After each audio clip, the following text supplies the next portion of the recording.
No matter where you work, there's one thing we're all feeling a lot more since March 2020: burnout.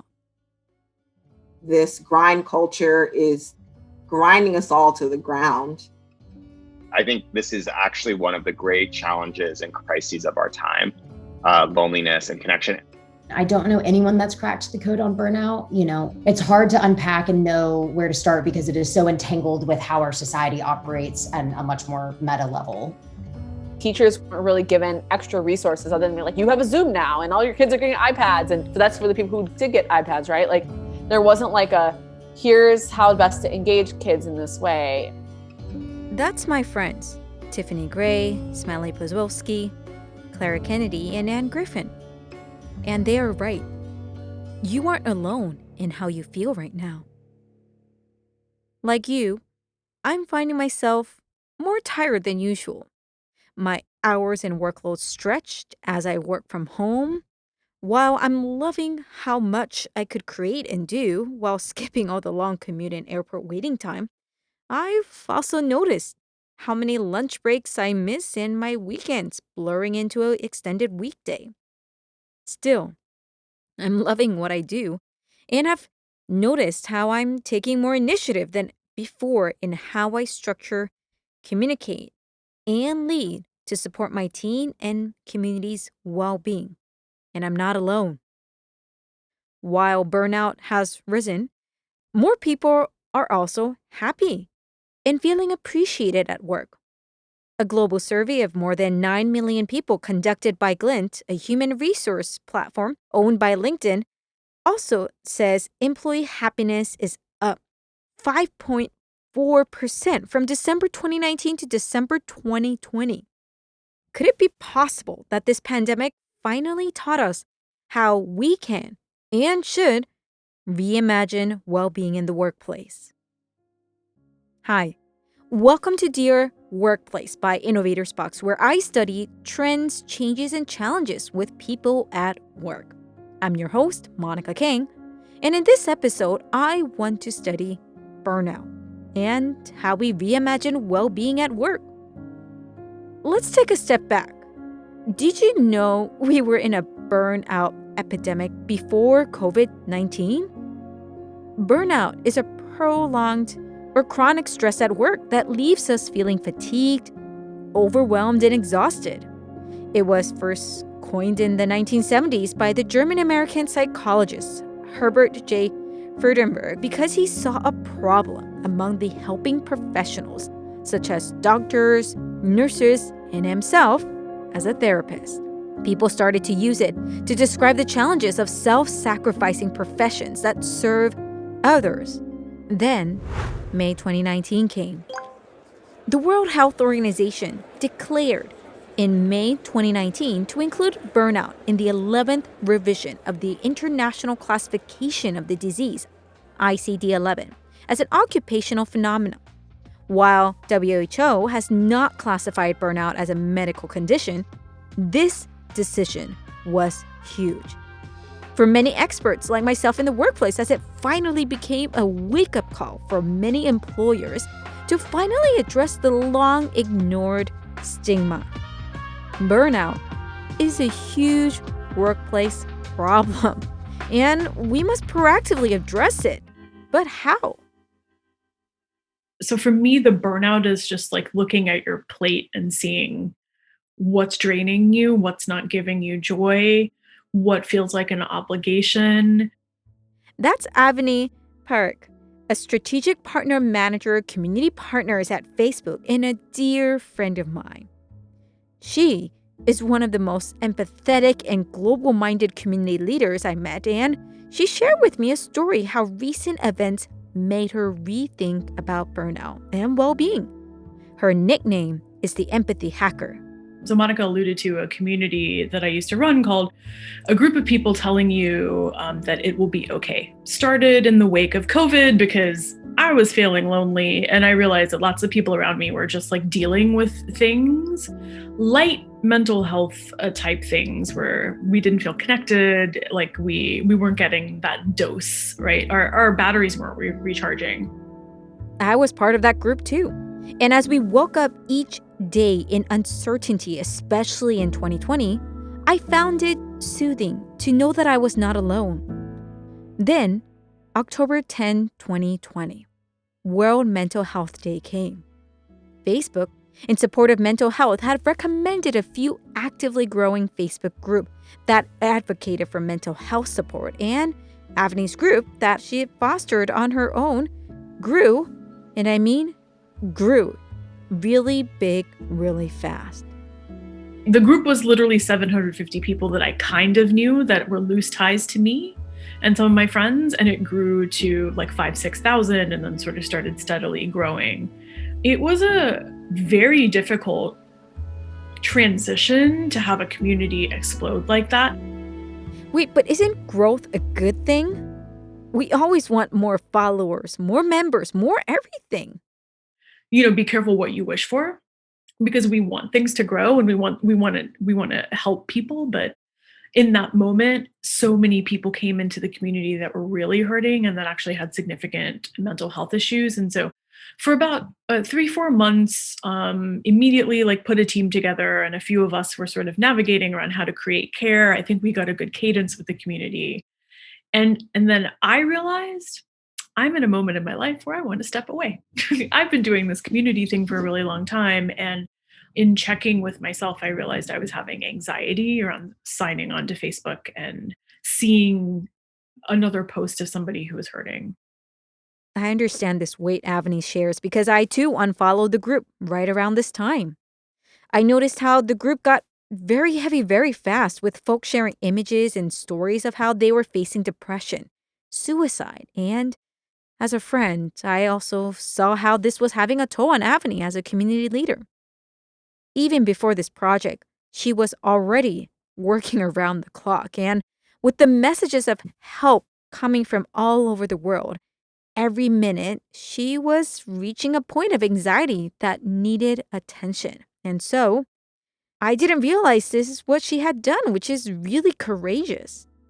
So over the holidays, I decided to archive the group after sort of leaving a message and saying, we're going to be taking some time off as admins to recharge.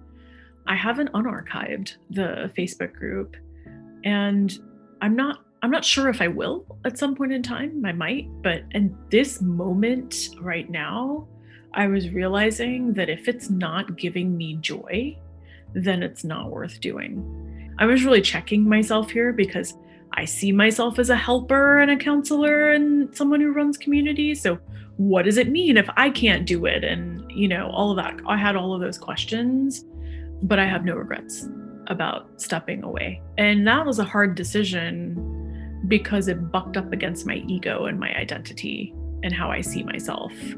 But I see now that I'm making the space to show up in a different way, and that's also important. I asked her how she feels now as a result of this.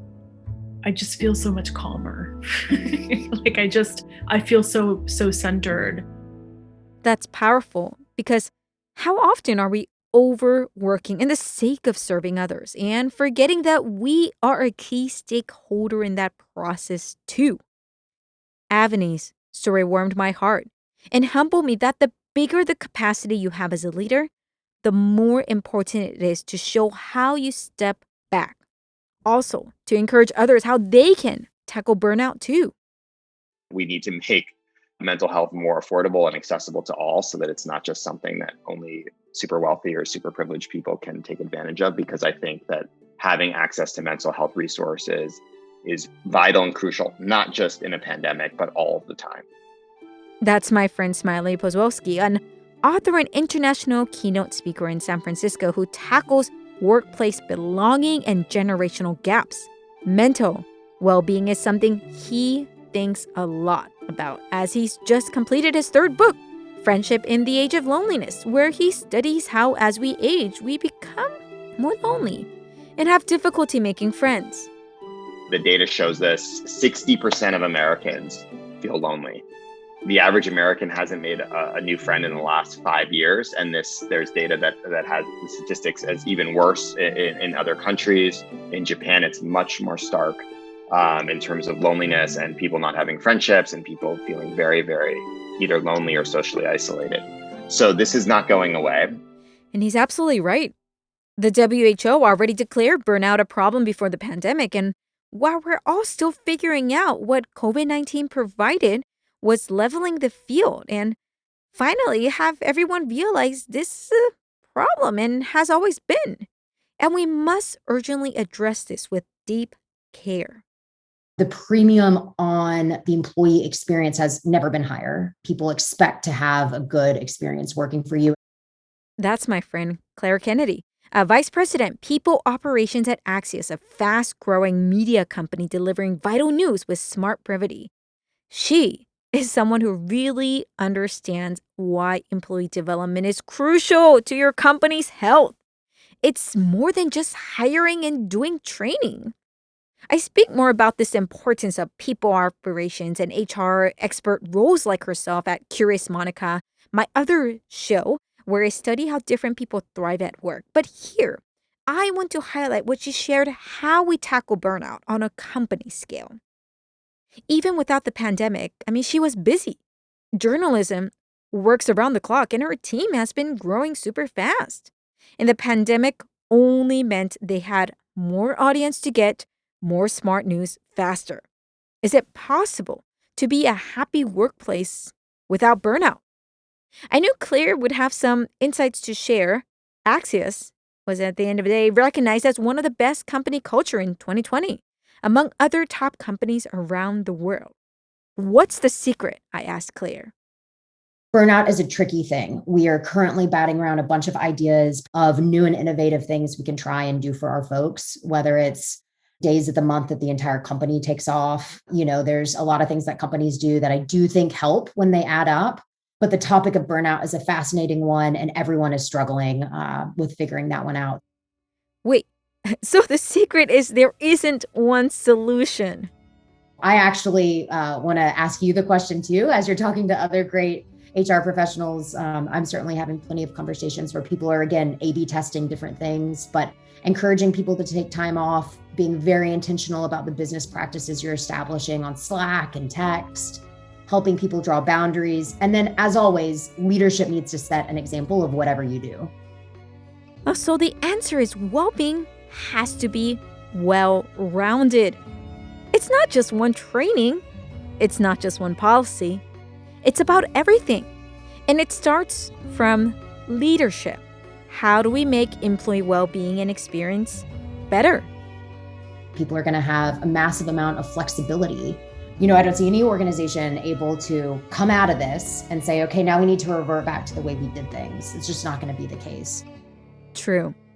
The way things were before wasn't good enough. But what I hope you hear today here is hope. The optimism in me is that this pandemic is finally being the wake-up call for many leaders and individuals to realize how important our well-being is. It's important we take care of ourselves, take care of our people, and rethink how we design our work experience to embed care in everything we do. Now, I may be biased as somebody who helps companies build happy workplaces on this, but I truly believe that more of us can walk away from this pandemic happier. It's just that we have to choose to prioritize well-being and really use this time to learn from it. Maybe that's when we'll be able to picture what a workplace without burnout may look like. Thank you for listening to Dear Workplace by Innovators Box. I'm your host and director of this show, Monica King. If you enjoyed today's show, I would love for you to subscribe, rate, and review on all your favorite podcast platforms. Oh hey, I'm Sarah No, a creative producer at Innovators Box, and I hope you're enjoying Dear Workplace. Ever since the world completely shifted, I've been living out the motto, your life is what you make it. Fun fact, I've been actively learning French through podcasts and Netflix shows. Mais oui. This show is brought together by our awesome team, producer Saren O, audio engineers Sam Lammert and Ravi Ladd, Kelly Gravo on marketing, website designer Akriti Pandy, graphic designer Monica Escobar, and Luke Helder on music. And of course, Dear Workplace is hosted and directed by Monica King, founder and CEO of Innovators Box. To continue the conversation of reimagining the workplace, visit us at innovatorsbox.com. Also, don't forget to subscribe, leave a review, and share. We'd love to hear what you enjoy, and I got you. Let me know what you want to hear next, and I'll convince Monica to talk about it in our next episodes. See you next week. Next, I'll study how the way we buy and hire has changed and why more brands should care about it.